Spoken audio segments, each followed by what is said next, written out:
and genuinely get to know that person, what their business is and what they're about, what they're passionate about and what they value.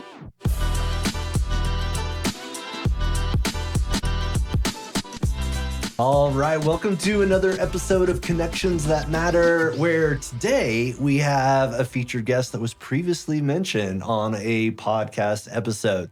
We mentioned Colorado's best networkers and the connections that they've made that have made them successful. And if you watch Kelly Vaughn's episode, she was highlighting Robin Baker from the People Factor, and now I got it right on the podcast. So, Robin, if you would share a little bit about who you are and what you do. Well, I am Robin Baker. With the People Factor, I provide HR consulting for nonprofits, ministries, and small businesses. Awesome. And you recently did one of our business labs where you came in and was talking about the Working Genius. So share a little bit about that. Yeah. So the Working Genius is a framework from Patrick Lencioni and his company, the Table Group. And it's got an assessment that is sort of 20% personality, 80% productivity model. And you find out what types of work, like as in the tasks that you do that are energizing and bring you fulfillment and joy. And so then I work with teams to help them see how they maybe need to reallocate some of the tasks, or maybe they're lacking something and things keep falling through the cracks and they can't quite figure out why. And so I can work with them on how we can get them to be more efficient and fill in those gaps where they need to, whether it's hiring someone or finding another way to work around that. How often do you see the right people are in the right seats of the bus? Like they're in the right Working Genius?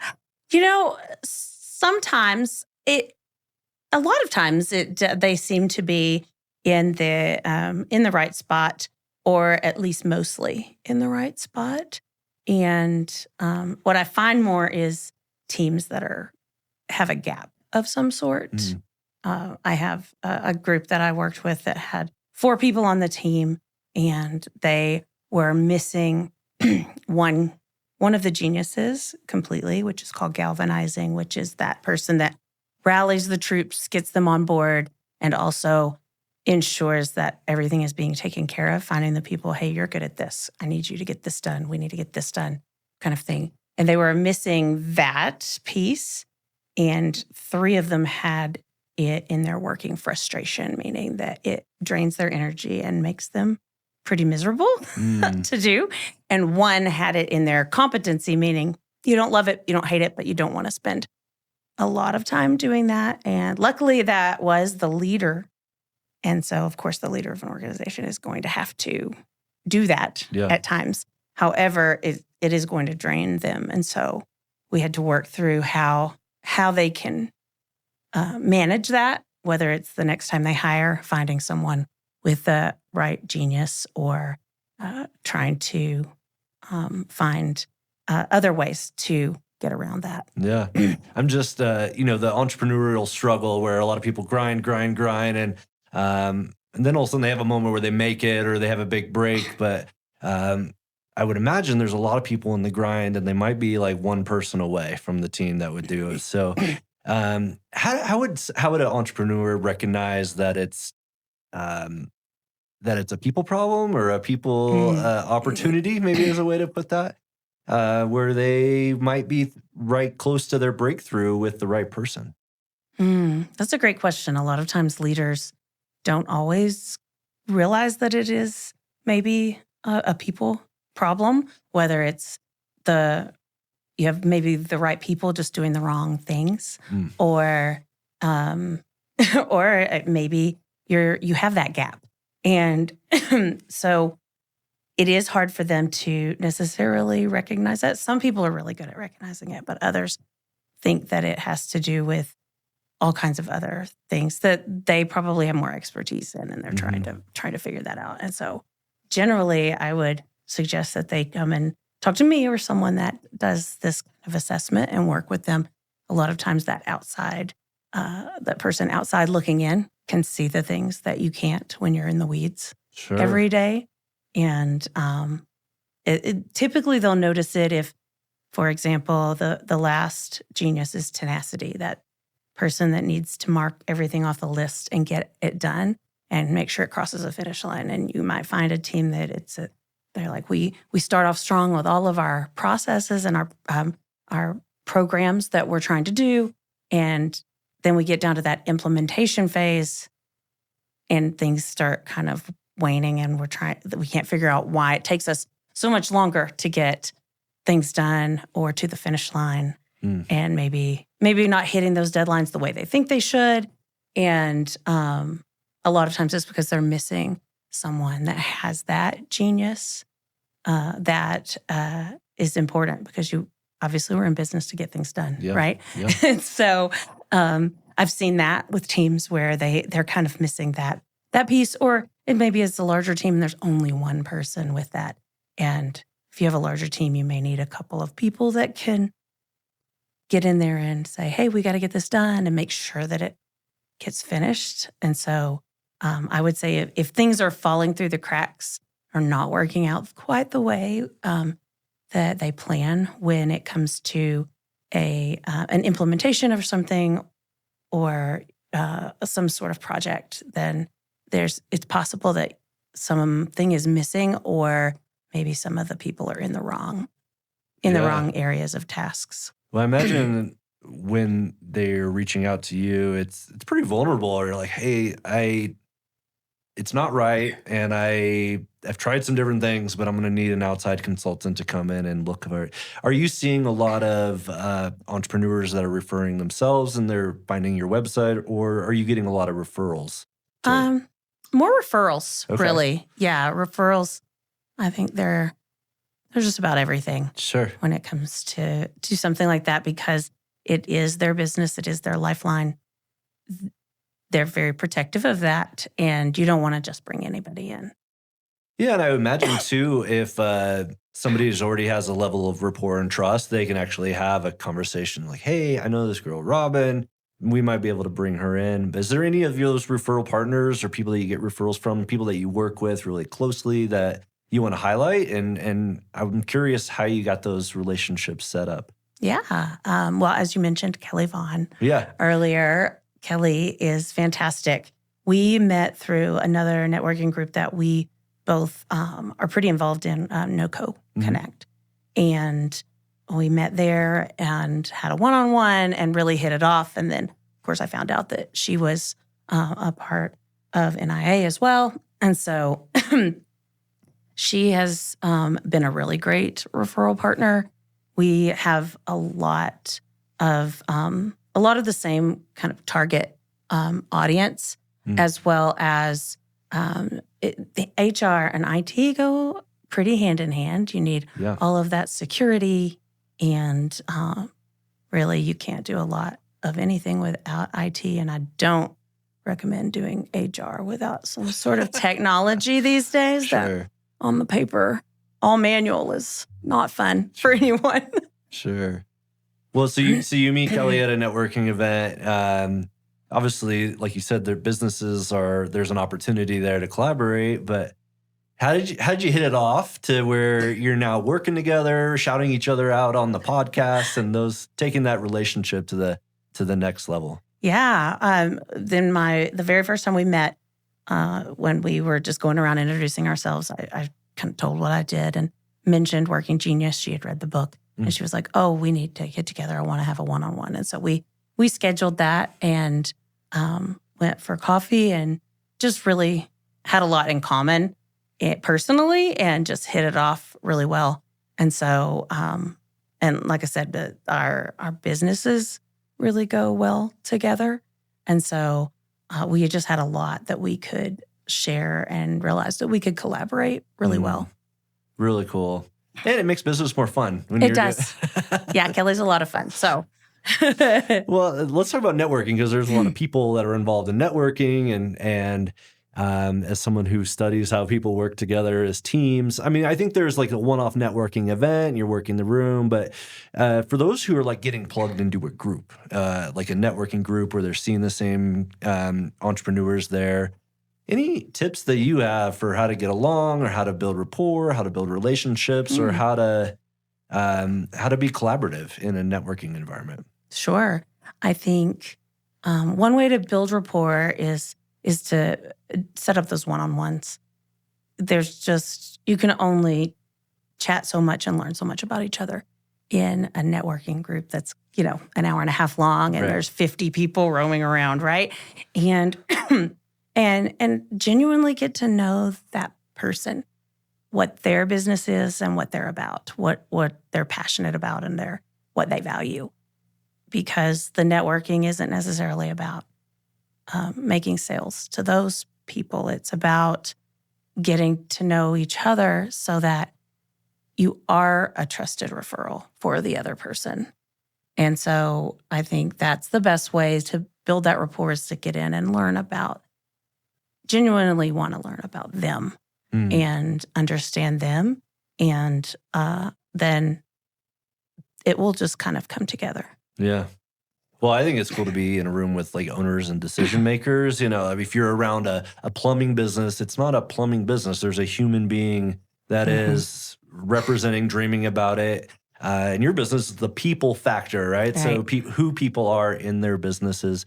What have you seen as like a way to better advocate for your business or to better create that human people influence within their business, in their communities?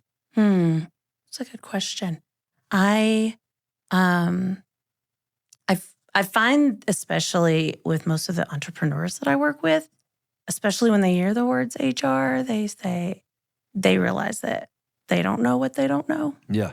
And most of the time they're like, oh, I need to ask you some questions. And so once they've had a chance to chat with me and get to know that I really do have the people, that's my heart is around the people, because you don't have a business if you don't have people. And if you don't know how to treat them well and work well with them, then you won't have the people, which is super important. And then of course there's all of that fun compliance stuff that us HR people just love.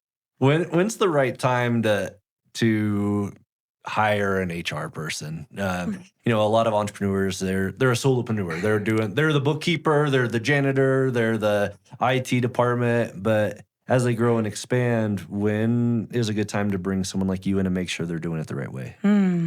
Well, to bring someone in like me, I would say maybe with your first hire. Okay. I have had a client that it was a general contractor. He just did things on his own and was planning to do things on his own. And all of a sudden he was like, I need an employee.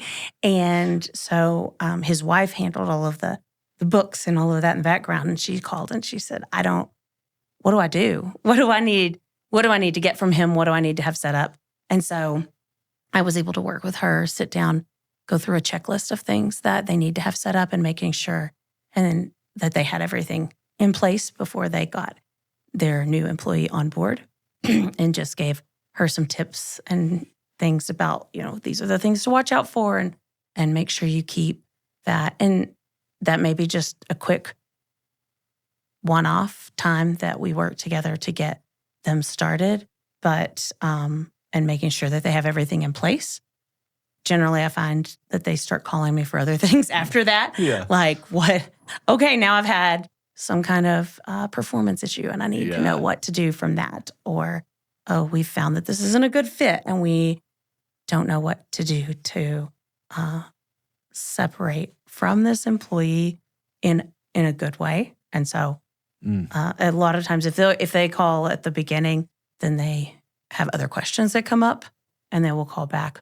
But I would say now is always a good time. If you already have employees and you're not sure if you have everything together, I can come in and do an audit, just a compliance audit, and make sure that everything is in place that should be. So I usually find that there's one or two things missing that they didn't even know. What would be some of the things you see most often? People that they overlook, or maybe they just set it up and you're like, hey, we need to come in and fix this. Yeah.